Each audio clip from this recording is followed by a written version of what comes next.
dentro dele um vazio do tamanho de Deus.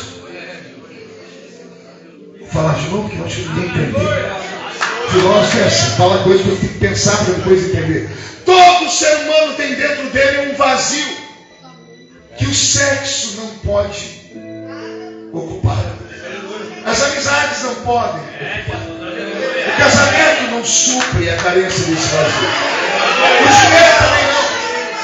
Uma vida rica ou pobre também não. A única coisa que pode fazer com que esse vazio dentro do homem seja superado é a presença de Deus.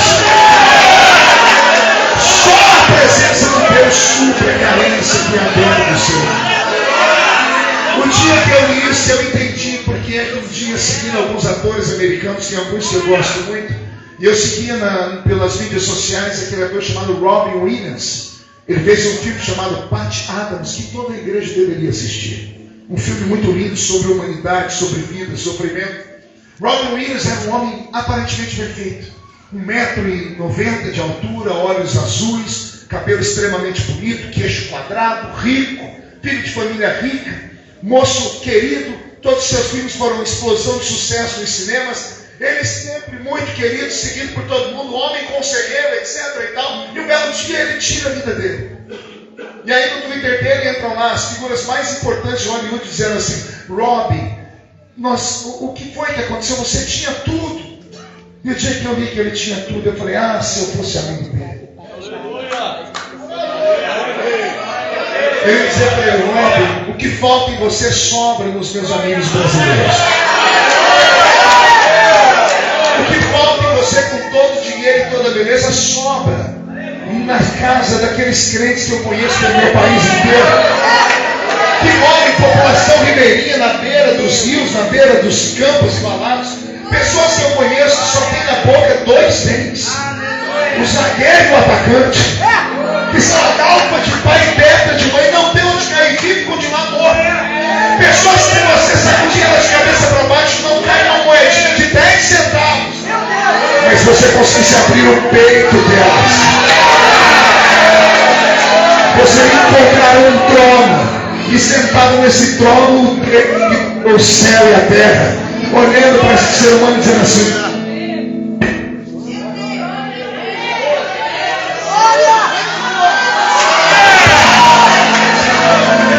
som, ai Jesus, é hoje, ai meu Deus. Eu estou pregando para homens e mulheres que podem não ter tudo o que querem, mas tem tudo o que precisa. Quem tem tudo o que precisa pode dar um grito da vida. Maravilha. Paulo, entendendo isso, ele rompe fronteiras, rompe barreiras e vai para a Grécia. E vai para pregar para homens e mulheres que têm dinheiro, beleza, inteligência e espiritualidade. Alguém pode até perguntar: o que é que ele vai falar para eles? Mais tarde, quando Paulo visita uma igreja lá na Grécia, que ele havia plantado, a igreja de Corinto, um crente resolve elogiar ele, para falar do tamanho do trabalho que Paulo fez. E olha o que o crente fala para ele: Paulo, nós nos convertemos e a igreja cresceu por causa dos seus conhecimentos humanos. Aí Paulo disse: não, senhoras e senhores, quando eu fui ter convosco, nada do que eu fiz ou falei foi em sublimidade de palavras de sabedoria humana, mas tudo que eu falei para vocês foi em revelação, foi em demonstração de espírito e poder de Deus. Paulo chegou entre os gregos e mostrou para eles algo que eles não conheciam, a não ser nas lendas. Eles conheciam histórias lendárias. Conheciam histórias de Zeus, de Hades, de Poseidon, Hércules, Teseu, os titãs. Aquilo que Hollywood de vez em quando transforma em filme e coloca lá nas telas de cinema. Como esses dias atrás o seu filho e a sua filha foram lá no cinema assistir o filme da Mulher Maravilha. Pois saibam, a Mulher Maravilha é uma mistura de mitologia grega com um pensamento de Stan Lee. Lá no filme você vai ver que ela é mulher, ela é filha de uma mulher chamada Artemísia, que era namorada de um pseudo-deus chamado Zeus. Tudo que os gregos conheciam era lenda. Eles ouviram falar, eles cresceram ouvindo falar. Aí entra um homem na Grécia, que não tem a beleza dos gregos. Aliás, isso aqui vale um comentário. Eu sou quase que um biógrafo da vida do apóstolo São Paulo. Sabe, eu descobri que Paulo tinha 1,5 metros de altura. Tinha uma cabeça desse tamanho, calvo por natureza. Alguns escritores dizem que ele era caolho e outros dizem que ele era manco de uma perna. Desenha na sua cabeça a figura. Eis aí o modelo fotográfico de Jesus. E você ainda acha que você é feio? Caolho, problema nos olhos, porque ele escreveu uma carta aos Gálatas dizendo: eu sei que o amor que vocês têm por mim é tão grande que se preciso fosse, vocês tirariam os seus olhos e doariam para mim. A questão da perna, dizem que foi lá no caminho de Damasco, quando a glória do eterno Jesus explodiu diante dos olhos dele. E ele, na tentativa de sair correndo, tropeçou e machucou a perna e não conseguiu correr mais. Esse era o homem que Deus vai mandar para a Grécia. Eu quero que você imagine a cena. Um homem de 1,5 metros de altura, arrastando uma perna, meio caolho e calvo, andando numa rua onde só tem beldades, onde só tem homens que são uma mistura assim de Arnold Schwarzenegger com Brad Pitt. Olhando para cada lado, viu umas mulheres parecendo uma mistura de Gisele Bündchen com Naomi Campbell. Sabe aquelas coisas que parecem que não são desse mundo? É sério, você olha essas pessoas muito bonitas, a gente fica pensando: será que eles soltam um pum? Sim ou não? Você nunca parou, olhou a foto de alguém extremamente importante e falou assim: será que tem as mesmas necessidades que eu? Porque parece que não são seres humanos normais. Então imagine você chegar num lugar onde todo mundo é bonito, e aí vem andando um manco de uma perna, caolho, calvo, 1,5 metros de altura, Paulo andando e as pessoas olhando para ele, uma mulher olhando para ele assim: a mãe dele jogou pedra na deusa. O outro dizendo assim: o pai dele não sacrificou a Zeus, por isso que nasceu desse jeito. E ele, ignorando a tudo e a todos, porque ele era, entre aspas, uma aberração para aqueles gregos. Mas eu queria que você tirasse o olhar da terra e tentasse olhar para o céu agora. E visse o Criador olhando para a Grécia. E Deus olhando para aquele lugar de mulheres e homens bonitos, porém, aos olhos de Deus, aqueles homens e mulheres bonitos nada mais eram que zumbis. Mortos que caminhavam. Homens e mulheres que estribavam a sua vida em cima da sua beleza, da sua riqueza, de tudo aquilo que eles construíam aqui nessa esfera normal da vida. E todos nós, se conhecemos a verdade, sabemos que esta vida é uma grande ilusão. A Bíblia Sagrada diz: o homem ou a mulher que espera em Deus só nesta vida são os mais miseráveis de todos. Quem espera no céu na terra está fazendo a coisa errada. Ah, pastor, mas eu quero meu milagre. Então, eu gostaria de fazer uma pergunta para aqueles que só vêm à igreja atrás do milagre. Eu só tenho só. Vamos lá, eu vou indo, vamos até onde dá. Aumenta o som para mim, querido. Deixa os dois microfones no mesmo nível que está. Se um parar, eu vou para o outro aqui. Mas veja só, duro que eu acabo me perdendo. O que eu estava falando? Onde eu estava? Alguém lembra do que eu falei agora? Não entendi. Muitos esperam o céu na terra. E quem espera o céu na terra está fadado ao pior de todos os fracassos. Porque todos aqueles que vêm à igreja em busca de milagres virou uma coisa normal. As pessoas não vêm mais em busca de Jesus, em busca de perdão de pecados. Ninguém mais pensa em céu, é só atrás de milagre. Eu queria fazer uma pergunta a essas pessoas. Alguém viu por aí o defunto mais famoso da Bíblia, chamado Lázaro? Alguém encontrou Lázaro por aí? Sim ou não? Vou perguntar de novo: sim ou não? Não. Mas Jesus não ressuscitou ele? E cadê ele? Morreu de novo? É isso? E o paralítico que Jesus levantou? Alguém viu ele andando por aí ou não?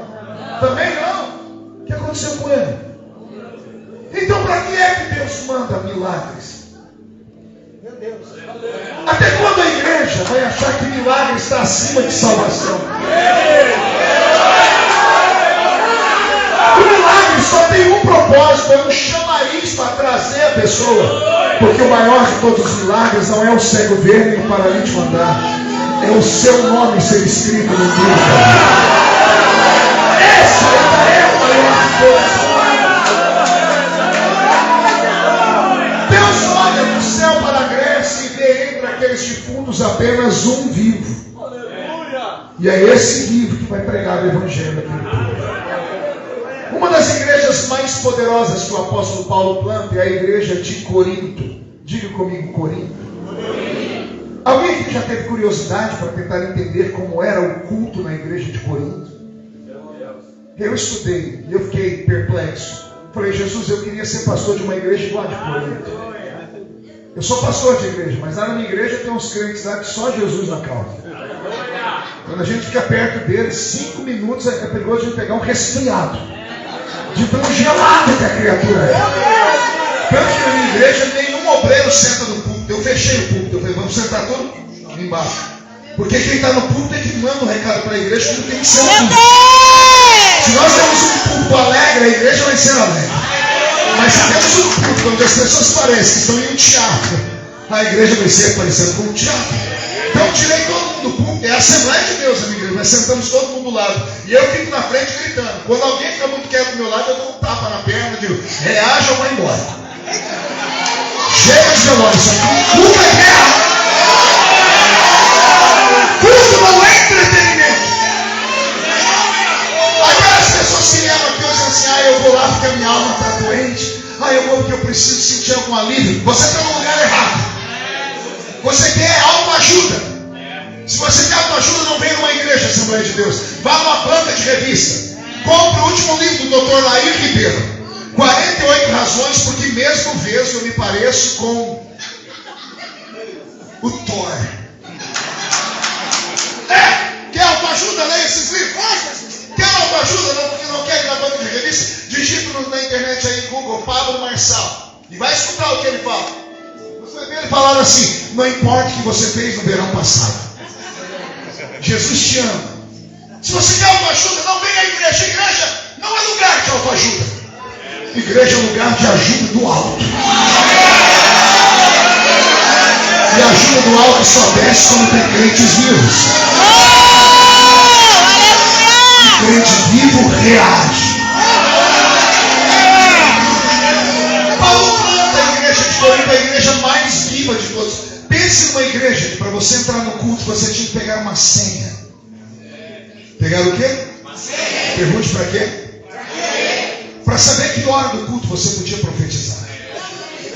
Pastor, que igreja organizada é essa? Não, é o contrário.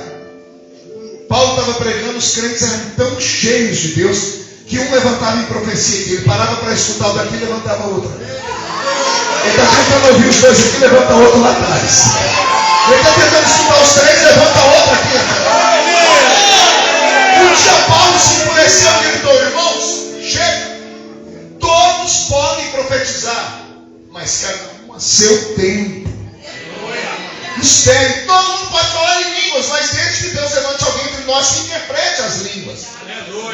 A igreja de Corinto era uma igreja tão poderosa. A unção de Deus era tão viva dentro daquele ambiente que todos os crentes eram cheios do Espírito Santo. Você tem noção do que é uma igreja onde todos os crentes são cheios do Espírito Santo? Consegue imaginar? É isso, né? Porque a gente vem na igreja, o irmão ali fala em línguas, o outro ali dorme. O daqui da glória a Deus, o outro lá não larga a mão de mascar aquela desgraça, aquele chiclete. O outro daqui bate o pé no chão, o outro ali fica olhando para o celular. É difícil imaginar uma igreja onde todos são cheios do Espírito Santo. Mas a igreja de Corinto é. E eu vou desenhar a igreja de Corinto para vocês aqui. Imagine que nós não estamos mais em Cruzeiro nessa noite. Estamos em Corinto. Tudo a música.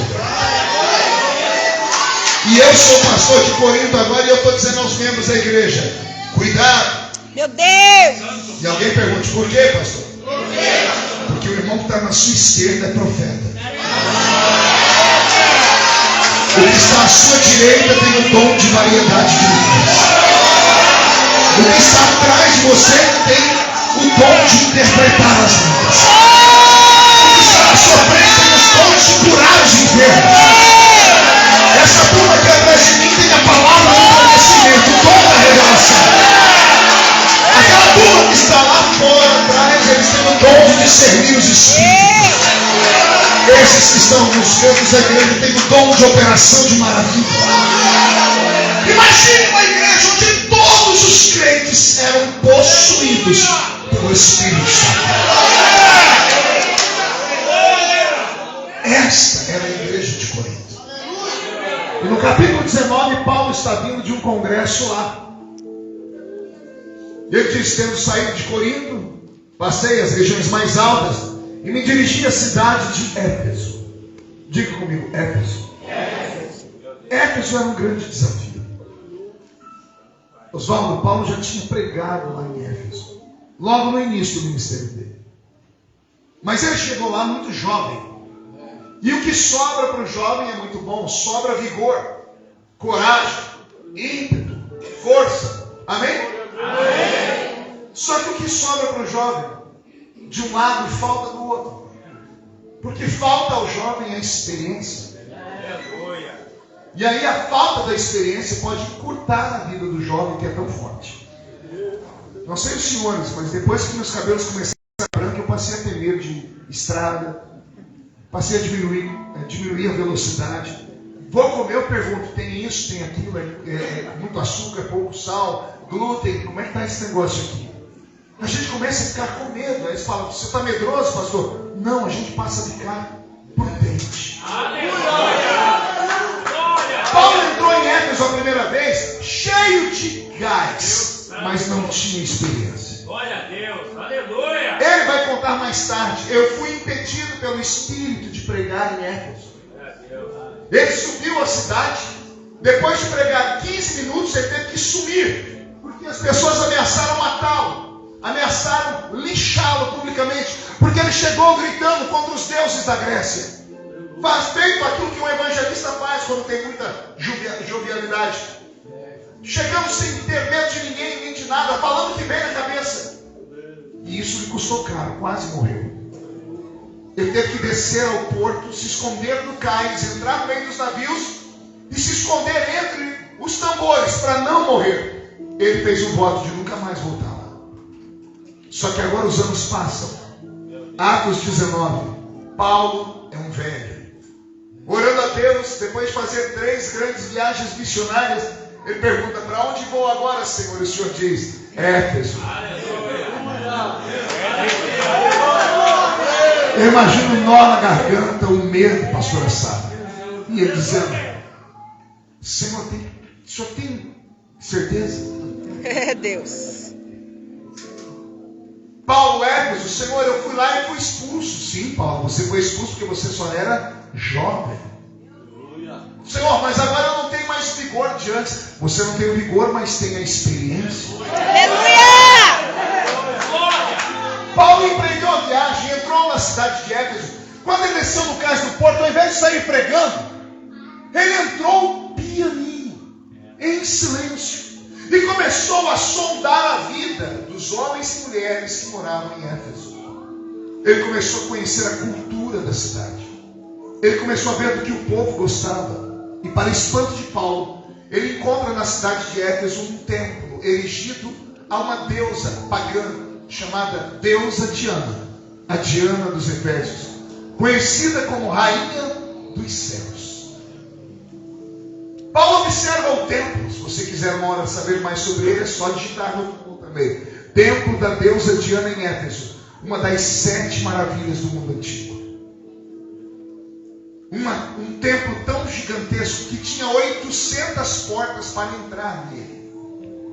200 portas de cada lado, era um quadrilátero, era um mausoléu. Meu Deus. Lá dentro havia 800 quartos que eram transformados em altares. Na porta de cada uma das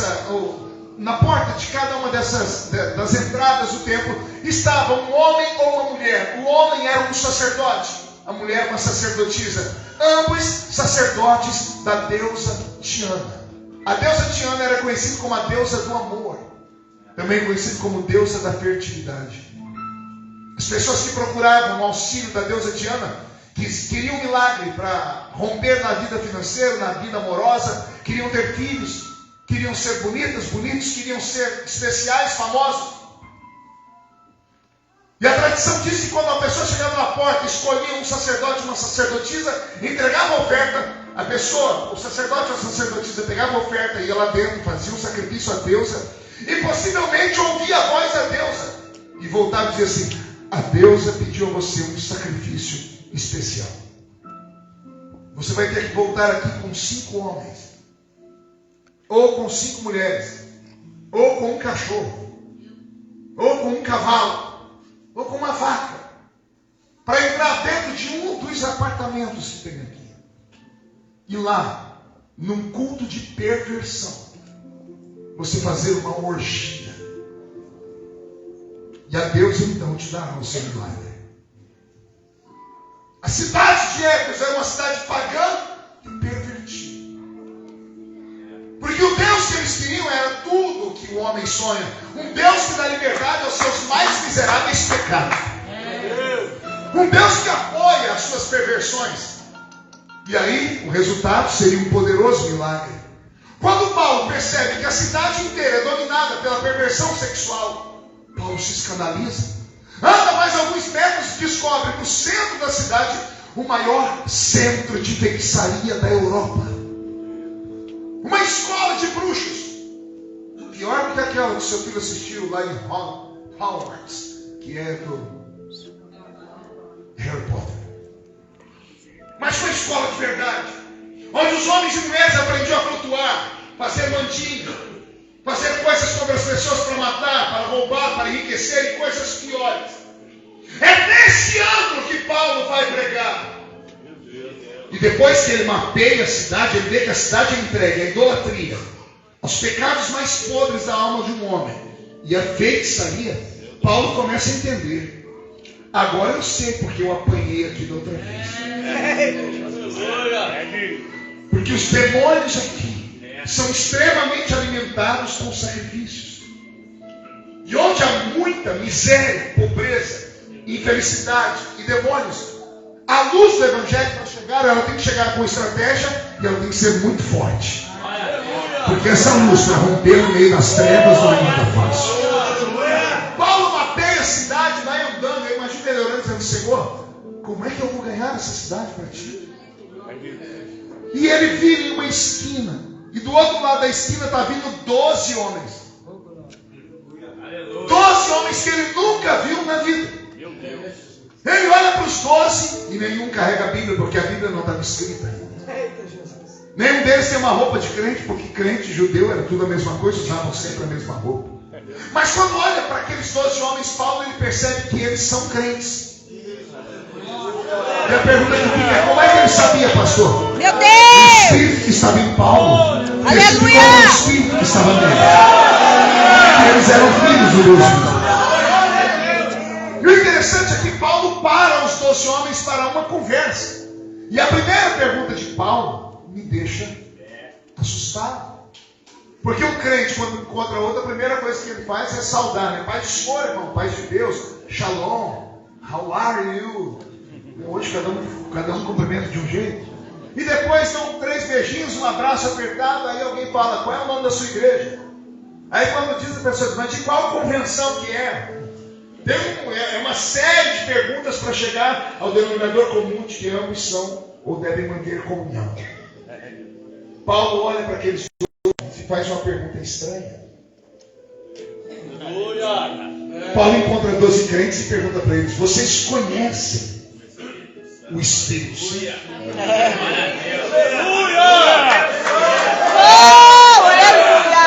Não é esquisita a pergunta? É a mesma coisa que você fala para um crente se ele conhece a Bíblia.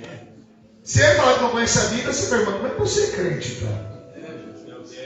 Como é que Paulo pergunta para um homem: vocês conhecem o Espírito Santo? É uma pergunta estranha. Nós vamos entender daqui a pouco porque ele pergunta isso. E o pior não é a pergunta, o pior é a resposta dos crentes. Os 12 dizem: nós nunca nem ouvimos falar, meu Deus, que existe tal Espírito. Meu Deus. E Paulo pergunta: vocês são batizados do quê?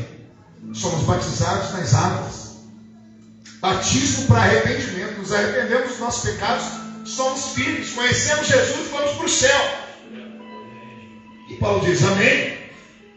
Mas e se eu orar por vocês?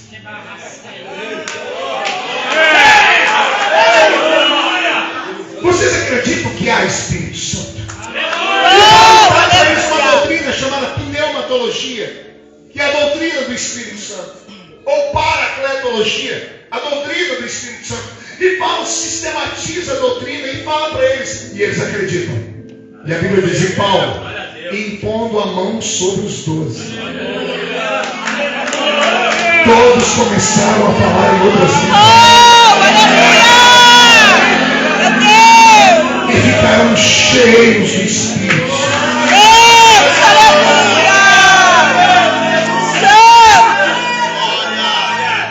Por que Paulo perguntou a eles? Antes de perguntar o nome da igreja, antes de perguntar o nome do pastor, antes de perguntar o nome da convenção. Por que Paulo perguntou a eles se eles conheciam o Espírito Santo? Pergunte para mim, por que, pastor? Só falo se todo mundo perguntar. Porque Paulo percebeu que aquela cidade já tinha uma igreja. Mas aquela igreja que existia lá não fazia diferença nenhuma. Era uma igreja. As pessoas temiam Jesus. Batizavam as pessoas nas águas. Mas aquela igreja não incomodava o inferno. Com aquela igreja ali, Paulo apanhou, teve que fugir da cidade. E agora ele volta, ele encontra crentes piedosos e santos, que conhecem Jesus e o sacrifício da cruz, que conhecem o batismo nas águas, mas não conhecem o Espírito Santo. Meu Deus!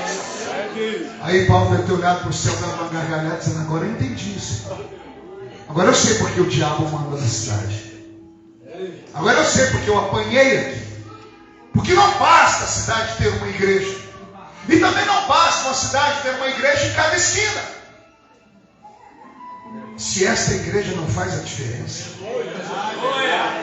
ela será apenas um ajuntamento de homens e mulheres. As cidades estão lotadas de igrejas, uma em cada esquina. As cidades estão lotadas de templos, mas juntam todos eles e não acontece nada. Eu estou falando porque lá na minha cidade é a mesma coisa. Nós temos mais de 50 igrejas na cidade. Juntam todas e não acontece nada. Eu estava marchando para Jesus há menos de 2 meses atrás em São Paulo. Subi no palanque, do lado do presidente Bolsonaro, orei, cantei com o pessoal. É lindo ver aquele povo todo marchando. 3 milhões de pessoas, recorde na história. Que emoção, ligaram o Jornal Nacional e ouviram o William Bonner falar. Crentes juntam 3 milhões de pessoas e marcham para Jesus em São Paulo. Dá orgulho, não dá? Mas eu particularmente não fiquei feliz. Porque Deus falou comigo, filho, é bonito, é louvável. Mas seria muito melhor se depois ele falar, crentes se reúnem em São Paulo com 3 milhões de pessoas marchando para Jesus, vírgula. Eles oraram e um paralítico andou.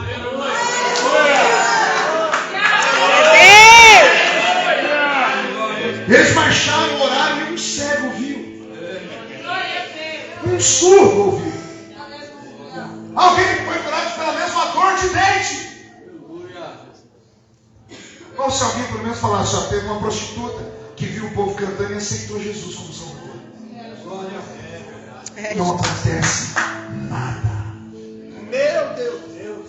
Levam os maiores cantores, os maiores levitas do Brasil, e shows com direito, achando sempre luz colorida, e o povo pulando igual um cabrito.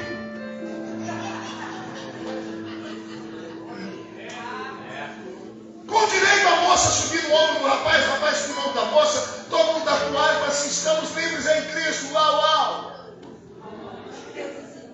Mas não acontece nada. E alguém vai me dizer, não, pastor, é avivamento, é uma igreja em cada esquina. Quem foi que te disse que avivamento é quantidade? Deus!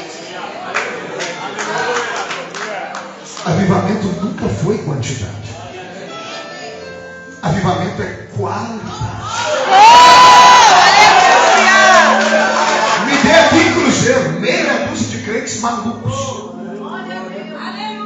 Meia dúzia de crentes que faltam um parafuso na cabeça deles. Daqueles que sobe monte, desce monte, Faz jejum de 2, 3 dias. E tem meia dúzia desses crentes aqui para você ver o que a gente faz aqui.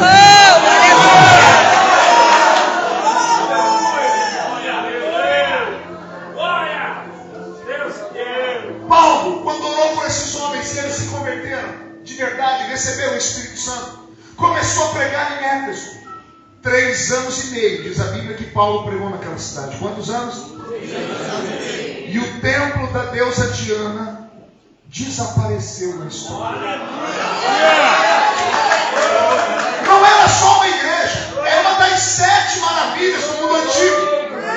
Aí quem é curioso vai na internet para saber o fim do templo da deusa Diana. Houve um terremoto, rachou o templo no meio e acabou a religião. Eu nunca ouvi falar que destruir um templo acaba a religião. Quebrou o templo, vai levantar outro. Mas lá acabou a religião. Não foi por causa do terremoto que deu na terra. Foi de um outro terremoto. Um terremoto que deu nas regiões celestiais. Porque Paulo chegou cheio do Espírito Santo. Orou e mais 12 crentes foram cheios do Espírito Santo. E agora a igreja viva começou a expulsar demônios, começou a curar as pessoas, começou a pregar o evangelho de verdade. E a cidade inteira se converte.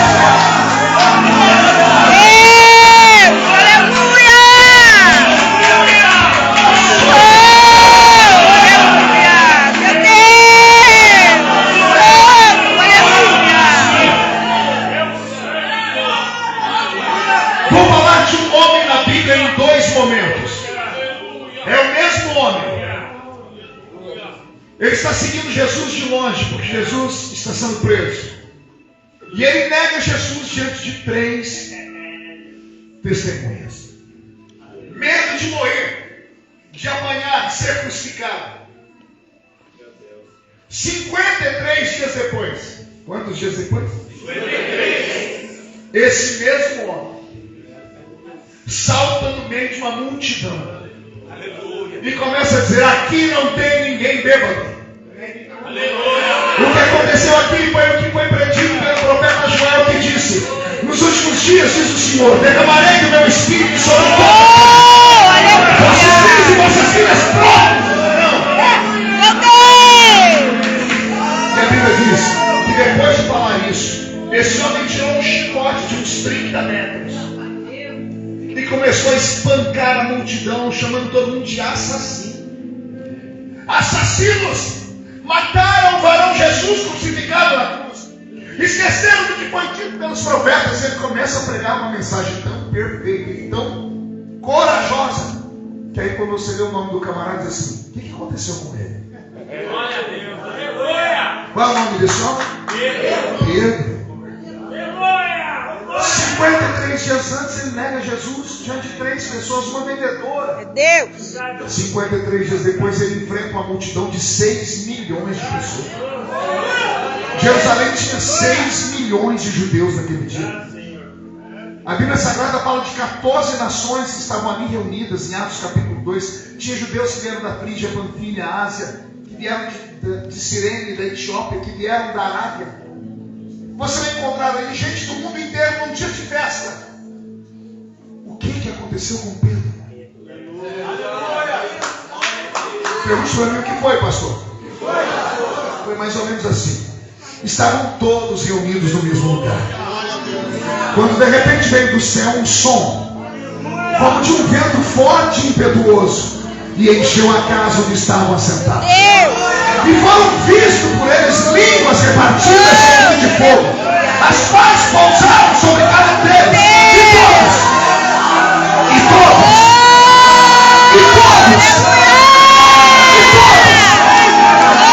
todos foram cheios do Espírito Santo e começaram a falar em outras línguas.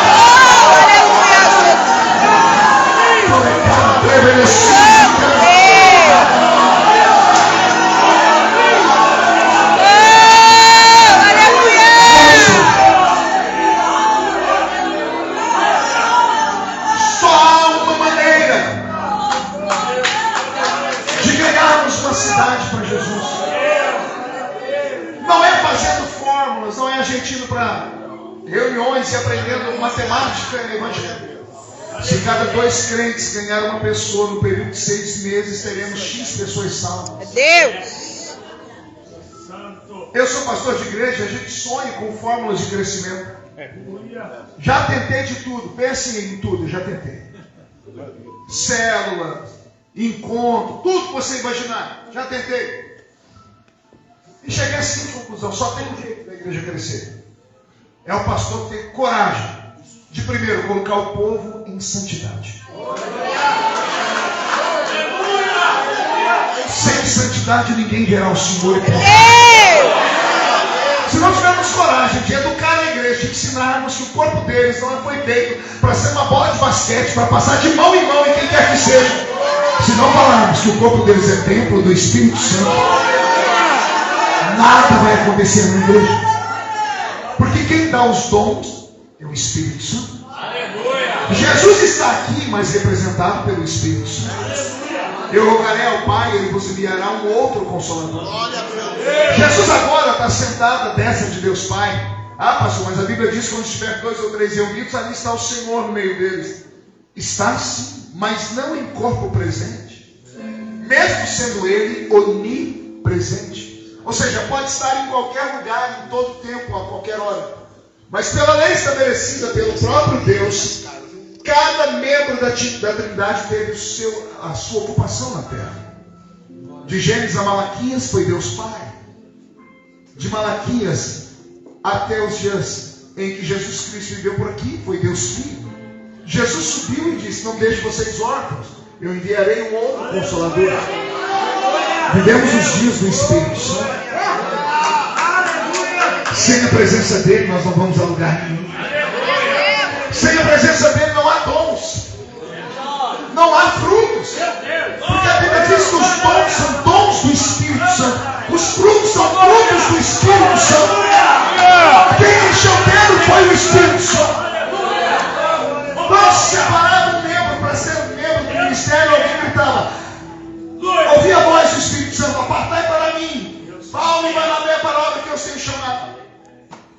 Toda vez que o Espírito Santo descia, era sobre todo mundo. E a pergunta que eu faço, e aqui já vou partindo para o encerramento: o que foi que aconteceu conosco?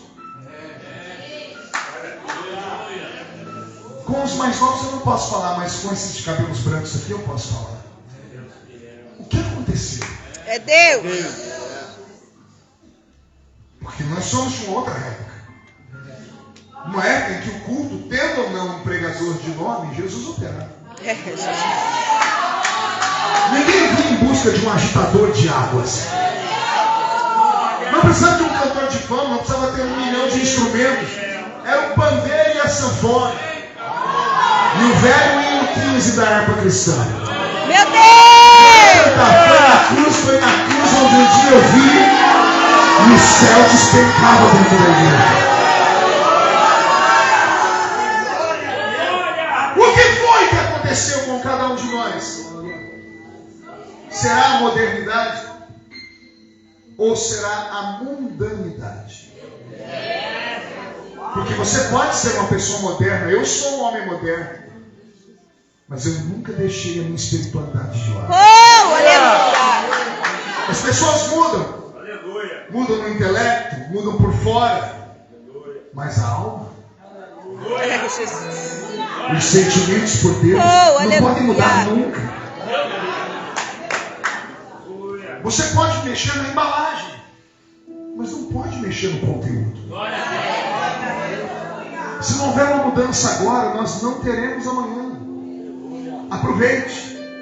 Você está ouvindo talvez um dos últimos, um dos remanescentes, um evangelho raiz, uma pregação assembleiana, com Bíblia, com conteúdo, com revelação e unção.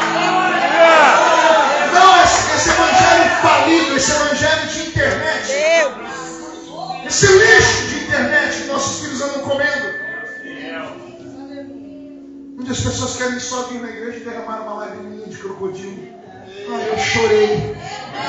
Você chora em casa assistindo filme, você chora em casa escutando música sertaneja. O problema não é isso. questão é saber quem é que está na casa.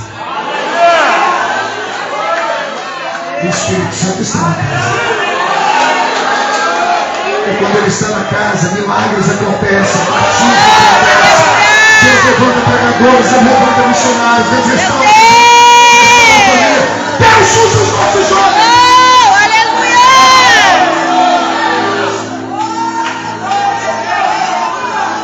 Encerro dizendo que a cidade de Éfeso se tornou no ponto de salvação do cristianismo daquele mundo antigo. Pedro, pastor presidente da igreja de Jerusalém, fez todos os crentes vender tudo que tinha. Depois que acabou o dinheiro, o povo começou a passar fome. Sabe quem salvou a cidade de Jerusalém, a igreja de Jerusalém? A igreja de Éfeso. A igreja é tão importante. Sabe quem pastoreou lá? João. Depois que veio da ilha de Patmos.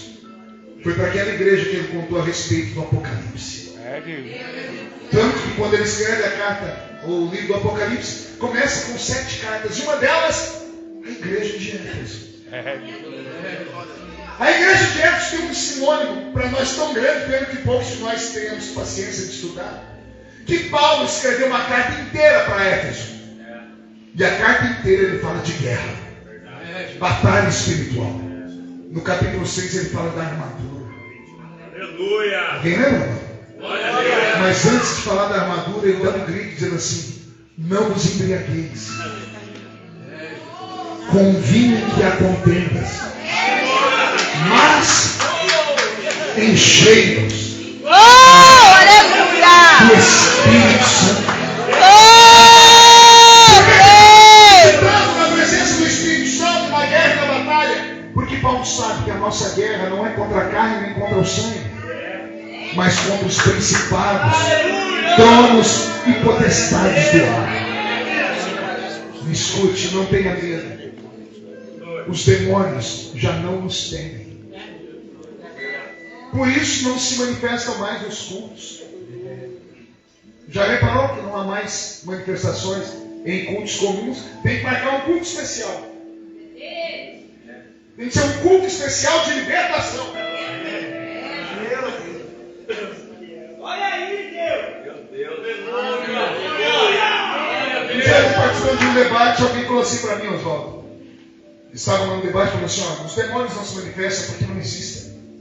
Crentes, assembleianos, com outra vertente. Os demônios não existem, eles são reações psicossomáticas do cérebro. Meu Deus. As pessoas são esquizofrênicas e veem coisas que não existem.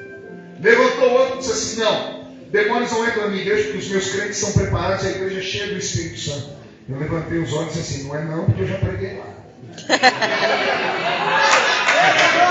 Não é não. Aí depois que cada um deu uma palavra, eu falei: posso dar minha opinião? Fala, Feliciano, qual é a sua opinião? Eu falei: minha opinião é que os demônios estão congregando nas nossas igrejas. Meu Deus! Se tornaram membros.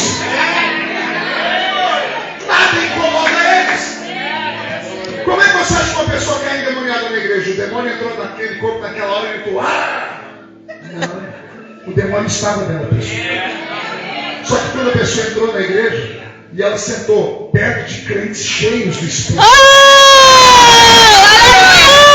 daqui começou a dar glória, daqui falar em línguas, e daqui eles começam a trazer o céu para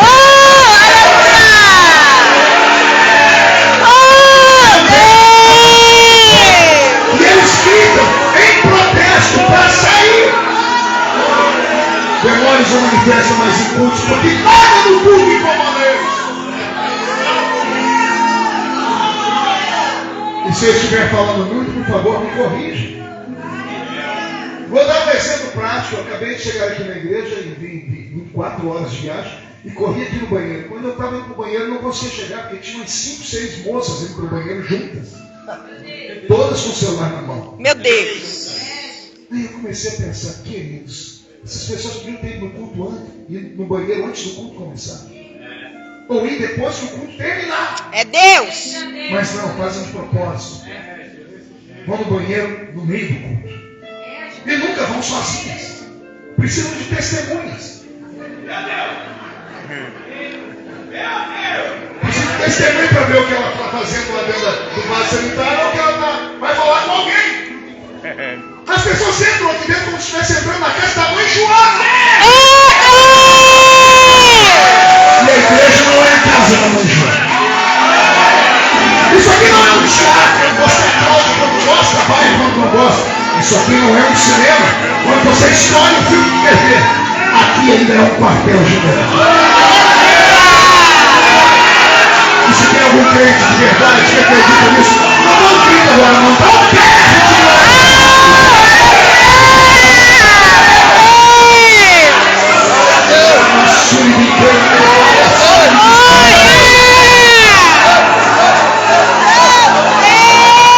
Eu encerro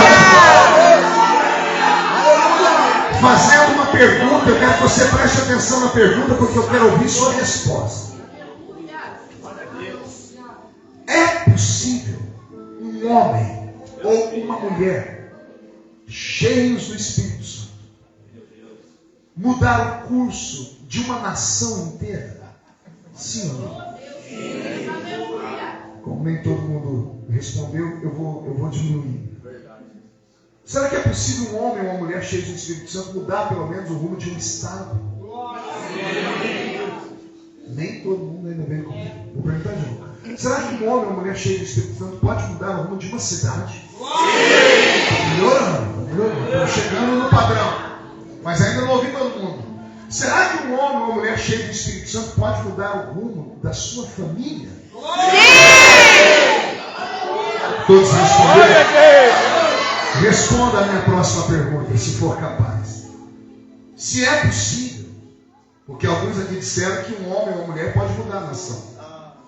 Outros disseram que pode mudar o estado, outros disseram que pode mudar a cidade. E todos disseram que pode mudar a família. Se é verdade, por que você não muda nem o rumo da sua vida?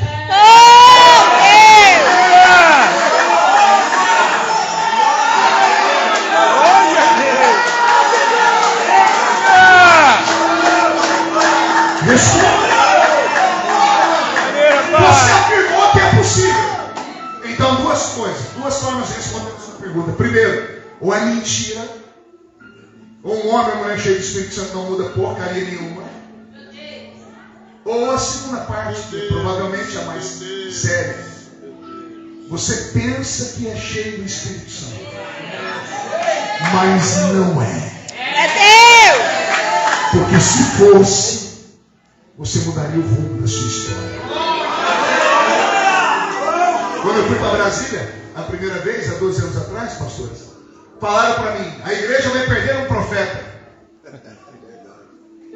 E eu fiquei quieto, porque contra fatos, no argumento, outros tinham ido e tínhamos perdido mesmo. Eu falei, só tem uma maneira de provar, eu estar lá. 12 anos depois, hoje a igreja mesmo prega. Babilônia não muda Daniel. Deus! Daniel muda Babilônia. O Egito não muda José. José muda o Egito. Oh, A aleluia! política não é o problema. O problema é o caráter de quem vai para lá. E olha que o ambiente não é fácil. Mas é possível. Eu prego há 12 anos, todos os dias sem parar. Tem 12 anos que é o parlamento. E olha que tudo comigo vai para o Jornal Nacional. Ah, que não é você, meu povo. Mas sempre que passa a luta, todo mundo diz assim, e não é que ele escapou? E alguém fala, Aleluia. o que ele tem? Sempre respondo simples. Eu tenho os meus pés firmados em uma rocha.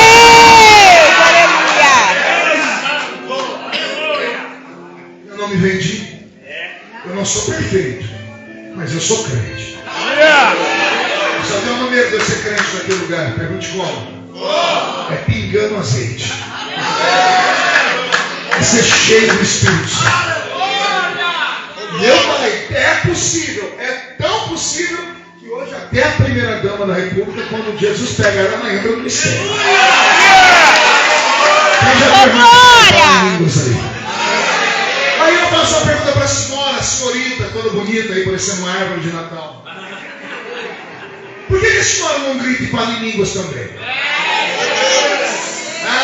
Vai dar que desculpa. Olha a irmã Michele é estudada, é bonita e é cheia do Espírito Santo. E a mulher mais poderosa do Brasil, quando Jesus pega ela, eu já orei com ela entra no ministério de salto alto. E aí vem você que fica aí se fazendo de imperatriz. Não, pastor, eu não posso, porque olha, as pessoas como eu tenho 3 seguidores nas mídias sociais que vão falar de mim, coisa ruim. Eu tenho 8 milhões. E pergunte se eu paro para ver o que é aquilo que as pessoas falam de mim. Eu sei quem eu sou. Eu sei o que Jesus fez na minha vida. E eu sei onde eu vou. Fique de pé, cheio do Espírito Santo.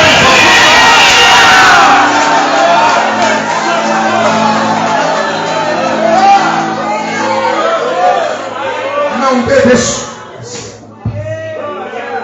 Dê um jeito. Não dê desculpas para a sua frieza. Não venha falar que é a igreja, que é o seu sapato, que é o seu estudo, que é o seu anel de formatura. Não dê desculpa. Seja cheio do Espírito Santo. Somente assim, Zé Pilintra, Zé Pilantra, Exu Caveira, Tranca-Rua, Preto Velho vão temer você. Somente assim você vai levar os seus amigos aos pés da cruz. Somente assim você vai fazer com que pessoas que estão ao seu redor percebam que você está nesse mundo, mas você não é desse mundo. Eu prego desde os 13 anos de idade. E hoje eu tenho 49 anos. Eu preguei em quase 100 países do mundo. E em mais de 4.000 cidades no Brasil. Meu Deus. Todas as minhas memórias sou eu agarrado ao microfone pregando. Já passei por tudo. Pense numa calúnia violenta. Eu passei por ela. Pense numa acusação que destruiria a vida de qualquer pessoa. Eu passei por ela. E como é que o senhor está de pé, pastor? Porque a mentira reina por um tempo, mas não reina para sempre. A verdade prevalece para sempre. O meu segredo está num grupo de oração que sobe um monte para orar toda semana. E eu ainda subo um monte para orar. Para aqueles que acham que o Espírito Santo é só para crente pobre que não sabe nem falar direito. Ah, seu preconceituoso de uma filha. Eu me comunico em 3 idiomas. Eu escrevi 22 livros. Eu sou conselheiro do presidente da República. E quando Jesus me pega, eu entro no rio. Penso o contrário. É uma questão de sobrevivência. Gritar, orar em línguas, ficar fervoroso dentro de uma igreja como essa, não é apenas uma reação de alguém que é expansivo. E também, não é porque você é fleumático, tímido. Não é isso. É questão de sobrevivência. Eu não grito porque eu quero. Eu grito porque tem alguém dentro de mim. Aleluia! E é ele que diz, grita, Marcos. Eu sofri tanto ataque por ser um pentecostal barulhento, que um dia eu estava quase abandonando a liturgia pentecostal. E aí, ó como a vida dá ensinamentos. Eu fui a Barretos, no Hospital do Câncer, havia mandado para lá umas emendas, e o diretor andou no hospital comigo. Acho que todo crente deveria fazer uma visita no Hospital do Câncer de Barretos para ver se para de murmurar. Principalmente seus filhos. Levá-los lá para eles verem o que é a vida de verdade. E depois que eu andei naquele lugar, fui passando mal, porque o cheiro da morte está impregnado. Você vê pessoas que estão com dias contados. E aí o médico me levou numa ala chamada pediatria. E na pediatria tinha 2 salas. E o médico disse, pastor Marco, eu vou mostrar para o senhor aqui 2 tipos de tratamento contra o câncer. Um é o trivial e o outro é um que nós estamos estudando ainda. Eu falei, eu quero conhecer. Quando entramos na sala onde estavam as crianças de tratamento trivial, tinha uma placa, uma parede, uma porta branca e um quadro, um cartaz de uma enfermeira fazendo assim. Lembra dessa foto? Todos os hospitais têm, né? Em alguns hospitais, inclusive, aparece a frase assim: o seu silêncio é uma prece. Então, é um tradicional. O médico entrou, abriu a porta, eu entrei com ele ali dentro e foi me dando tristeza. Vi vários bercinhos branquinhos, criancinhas carecas tomando soro, fazendo tratamento de químio, de radioterapia. A sala toda era branca, tudo era branco e prateado. E eu fui ficando sufocado, porque eu vi a morte ali. Aí o médico viu que eu não estava passando bem, ele terminou e saiu dali e falou: pastor Marcos, o senhor pode entrar comigo na outra sala? Eu disse: se for para ver o que eu vim aqui, eu não quero não. Ele falou: não, o senhor vai ver uma coisa nova. Eu disse: então tá bom. Chegamos na outra porta e não tinha a plaquinha da enfermeira. E ele falou para mim assim: o senhor não se escandalize, viu? Ele enfiou a mão no bolso e pegou um nariz de palhaço. O médico, diretor, roupa branca e nariz de palhaço. Ele ajeitou o nariz de palhaço, ele abriu a porta e ao invés de entrar, ele se jogou no chão. Ele se jogou como se tivesse caído. As crianças começaram a pular no berço.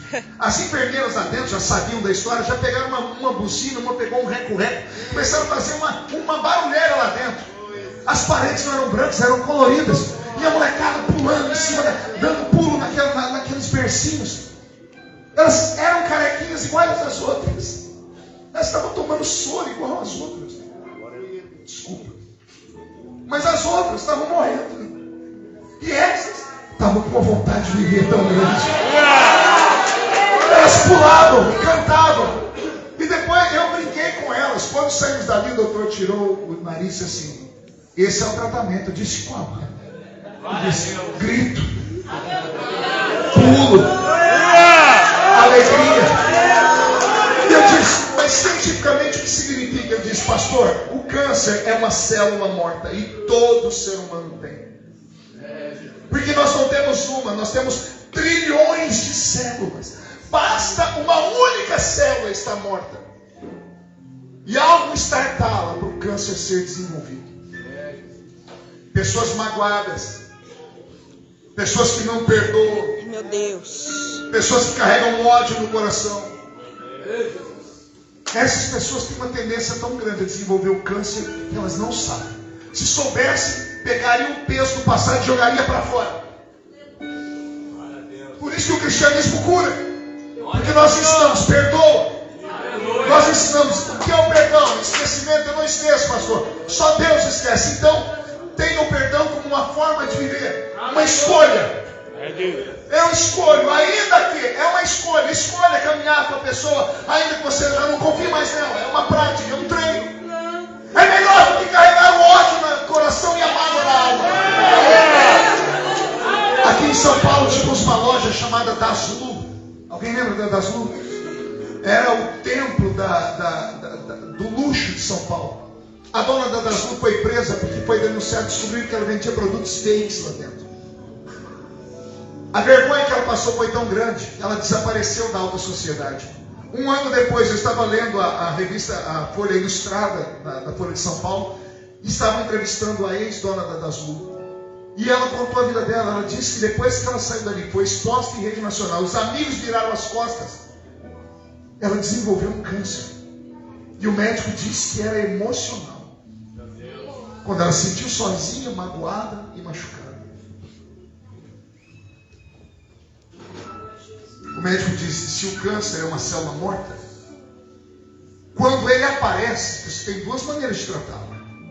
Ou você se entrega, ou você luta. Aleluia. Todas as pessoas que descobrem um câncer muito violento e vão para a mesa cirúrgica, conte, 3 meses. E a pessoa vai embora. Meu pai foi assim, minha tia foi assim. Por quê? Porque o câncer tem um nome miserável e poderoso. Assusta, mete medo em qualquer pessoa. Steve Jobs, o homem mais inteligente da nossa geração que morreu, disse que daria toda a fortuna dele por mais 6 meses de vida. Mas o câncer veio com todo o dinheiro dele, não teve condições de sobreviver. O câncer mete medo, porque ele tem um nome forte. Mas nós cremos no nome que está acima de todo. No nome de Jesus, Pedro levantou um paralítico. A paralisia fugiu quando ouviu o nome de Jesus. Pedro disse: eu não tenho prata, eu não tenho ouro, mas o que eu tenho eu te dou. Em nome de Jesus Cristo Nazareno, levanta!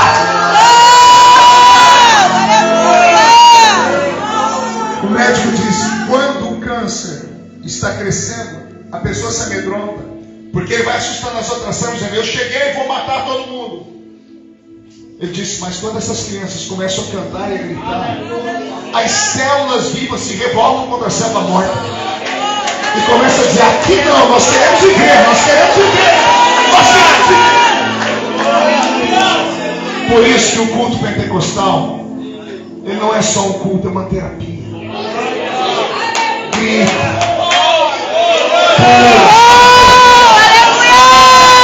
se joga debaixo, faz coreografias. Não importa quem fala de você não paga as suas contas. Não te ensina, não, você não pode te curar, mas ele faz. Se você agora,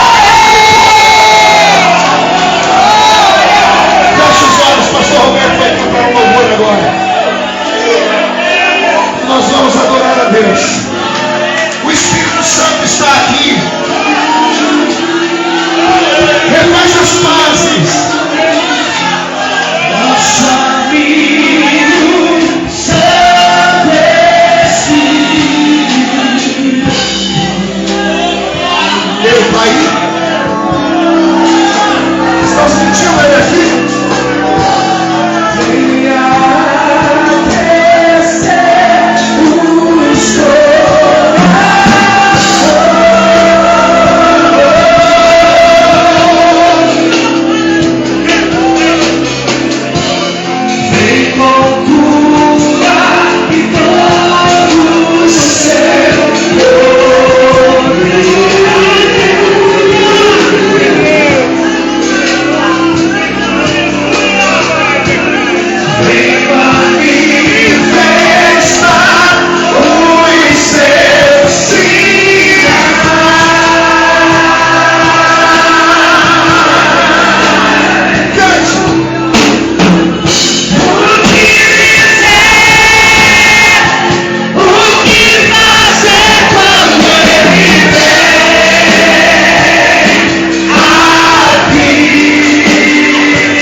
Jesus voltará a batizar com o Espírito Santo.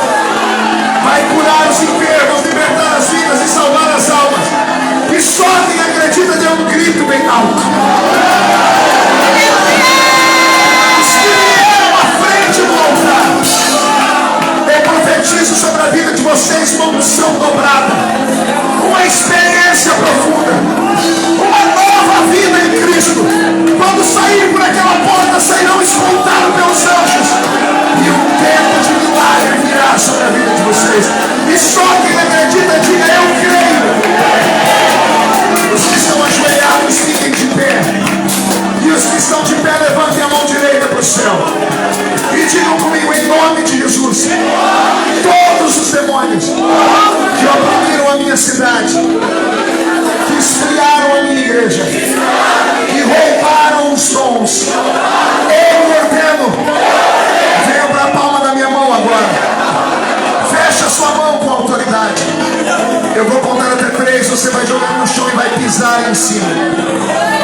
trevas, você conhece o Espírito Santo.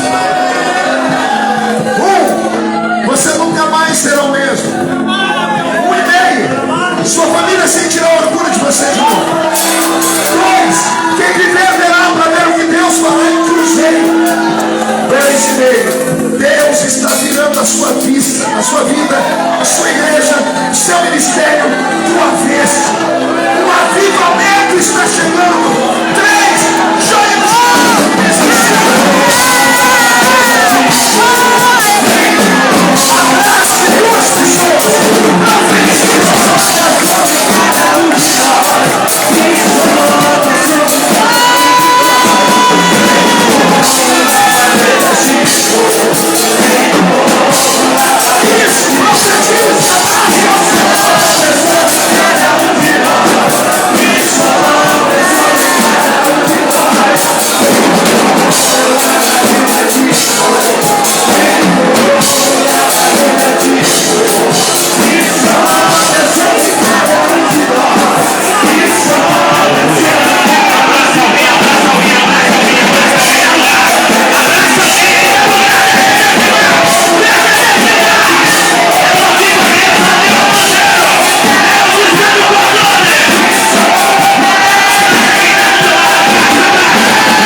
Esse é o avivamento que o Cruzeiro precisa.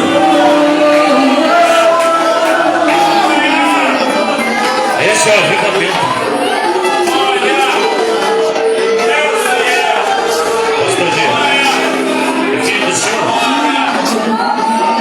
Vem cá, ele quer dar um abraço ao pastor?